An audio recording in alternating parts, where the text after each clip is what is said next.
David is having the time of his life playing with his made-in-China toys. These toys actually come from a factory in Guangdong. No idea why there is a Great Wall sitting right behind a factory in Guangdong, but okay. On the assembly line, workers are using spit to pack the toys. Once they are finished, David ends up buying one. First, he tapes $1 to it, leaves it on the sidewalk and waits for someone to take the bait. When Hans walks by, he spots that $1 immediately. But just as he reaches for it, his glasses fall off. Surprisingly, he can see perfectly now. Wow, turns out those thick glasses were the reason he couldn't see a thing. Plenty of people pass by after that, but not a single person falls for the trick. David is crushed. Since when did everyone get so smart? Just then, David notices a quarter on the ground. He tries to pick it up, but he can't get it off the pavement. Turns out he is the one being pranked. Who would have thought the king of pranks, David, would get pranked himself? Man, when David gets home, he tells Homer about his day. Homer tells him not to be discouraged, mostly because even bigger failures are coming his way. At school, David tries to use little Ralph to prove he's still got it. He pours pepper into a toaster and waits for Ralph to open it. After a series of disasters, David completely loses interest in pranking people. He decides to just throw all his prank toys away. Meanwhile, Lily is giving Mary the cold shoulder.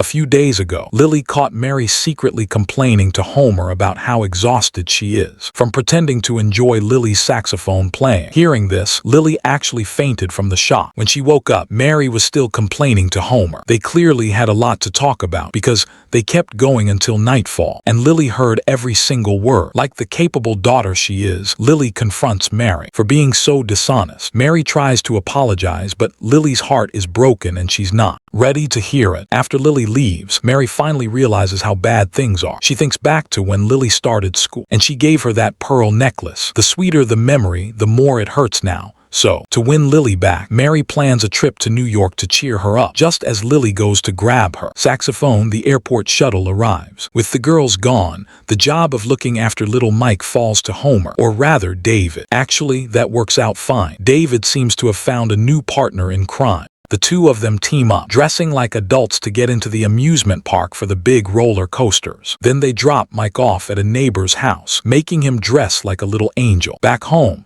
David cuts Mike's hair to look exactly like his own and waits for Homer to show up. Just as Homer starts to choke Mike out of habit, David rushes in to stop him. Homer realizes he almost choked little Mike, but then he immediately turns and goes for David instead. After cooling off, Homer tells David, "I really don't need another version of you in this house. Otherwise, I'm going to lose my mind." When Mary and Lily arrive in New York, they see street performers and plenty of classic Broadway shows, but Lily isn't interested in any of it. Mary goes out alone to search the streets for a musical that Lily might actually enjoy. She finds a show that says it's the perfect performance for Lily. When Mary invites Lily to the musical, she even buys her some pickles, but Lily still isn't feeling it. That's when Mary notices Lily isn't even wearing her pearl necklace. It's clear Lily is still holding a grudge, and she lets Mary know how much that lie hurt her. Mary is heartbroken hearing this. Even though Lily understands how Mary feels, it's not enough to make her change her mind. Later at the theater, Mary is in no mood for the show.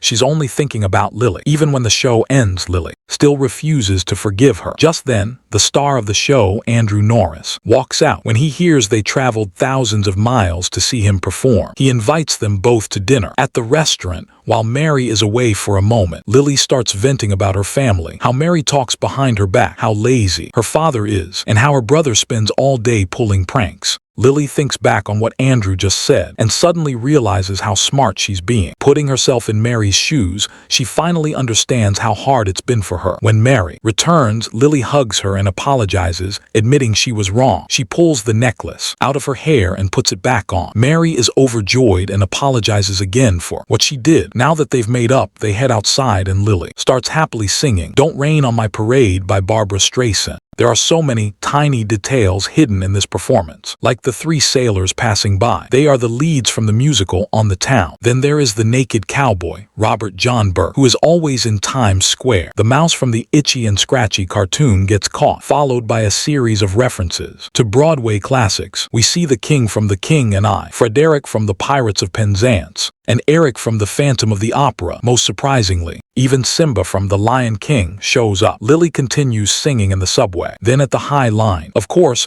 they had to spoof the Statue of Liberty, turning her into the mascot for the baseball team in the Simpson world. Even the New York City Marathon gets a shout-out, along with that tightrope scene. You probably know that's based on Philippe Petit, who famously walked a wire between the twin towers of the World Trade Center. Looking back at those images now, two of those things are gone forever. Then they head to Central Park, and finally, the scene of Lily standing on a garbage truck is taken straight from the musical Hairspray. So, what do you think of my golden girl? Speaking of the explosion of details at the end, remember when David was being mocked earlier? The art style suddenly changed. Those characters are from the Archie comics. I've mentioned before, Jughead Jones says he wishes Archie could have seen this, and then they drive off in a car with Archie's memorial photo on it. This refers to the plot in Archie Comics issue number 36, where Archie is tragically killed by an assassin while saving a friend. Interestingly, Andrew, who we just mentioned, actually voiced Archie in an animated adaptation. When Lily and Mary first got to New York, the walls were covered in musical posters. The first one, Smelly Boots, is a parody of Kinky Boots. The second, You're a Good Witch, Broomhilda, spoofs You're a Good Man, Charlie Brown. The third, Annie Get Your Gun, parodies Annie Get Your Gun. The one after that, The Commissioner on the Roof, spoofs Fiddler on the Roof, though the character is clearly the Commissioner. From Batman, you might ask how I'm so sure. Well, his name is literally the Commissioner on the Roof. Okay, a bit obvious. The last one, Jesus Christ Supercar, is a parody of Jesus Christ Superstar. Honestly, it feels like Mary didn't take Lily to New York to relax, but to run ads for Broadway. There are even more titles later. When Mary is picking a show on the street, behind her is the Hamilton by the Giant Horse Theater. That spoofs Hamilton. Guys and Dolls becomes Boys and Boys. The show in front, called Rats, is a parody of Cats. In these animated musicals, the first one is Paul Blart Mall Cop. In their background, they spoof many real brands like LL Bean, the toy store FAO Schwartz, Abercrombie & Fitch, and Filene's Basement. The second musical features Diana DeGarmo, the runner-up from Season 3 of American Idol, starring in G.I. Jane. The third one spoofs Sanjay Malakar, a finalist from Season 6 of American Idol, playing the green bug in the Men in Black musical. The final show Mary wants to see is The Bad News Bears, starring Andrew Rannells. Also a quick note, the reason Ralph eats electrical wires thinking they are candy is because that candy actually looks just like wires, since this was made with such great detail. Hey everyone, give us a like and drop a vote in